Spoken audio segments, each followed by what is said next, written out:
வீடியோட பேட் காப் இந்த சீரிஸோட எபிசோடு தான் பார்க்க போகிறோம். கரணும் அர்ஜுனும் வந்து அனாதை ஆஸ்பத்திரியில் வந்த டின் பிரதர்ஸ். இதில் கரண் வந்து போலீஸ் ஆஃபீஸாக இருக்காரு. அர்ஜுன் வந்து ஊரில் சின்ன சின்ன திருடு வந்து பண்ணிட்டு இருக்காரு. பூனேயில் வந்து ஒரு மர்டருக்கு வந்து அர்ஜுனும் அவரோட கேர்ள் ஃப்ரெண்டை வந்து பார்த்துறாங்க. பார்த்துட்டு அங்கேருந்து கிளம்பி போயிடுறாங்க. போலீஸ் வந்து அர்ஜுன் தான் இந்த கொலை பண்ணியிருப்பான்னு சொல்லிட்டு அவரை வந்து சேஸ் பண்ணுறாங்க. ஆனால் அர்ஜுன் வந்து இந்த விஷயத்த கரண்ட்டை சொல்லலான்னு சொல்லி நினைக்கிறாரு.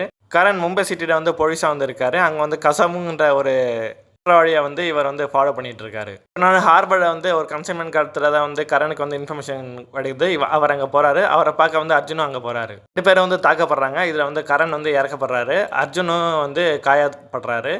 அர்ஜுன் வந்து கரனோட இடத்துக்கு வந்து போயிடுறாரு. கரனோட ஒய்ஃபும் வந்து ஒரு போலீஸ் ஆஃபீஸர். அர்ஜுன் கரண் இடத்துக்கு போனதுனால வந்து கரண் சாவுக்கு யாரும் காரணமாக வந்து அவங்கள பழி வாங்கணும்னு சொல்லி நினைக்கிறாரு. இதனால் வந்து அவங்க கேர்ள் ஃப்ரெண்டை மட்டும் தனியாக அனுப்பிச்சு வச்சுட்டு இவர் திரும்ப வந்து மும்பை கூட வராரு. அதான் கரனோட ஒய்ஃப் சொல்கிறாங்க வந்து அர்ஜுன் வந்து ஒரு மர்டர் பண்ணிட்டான்னு சொல்லிட்டு. 2 எபிசோட் முடியுது. நன்றி.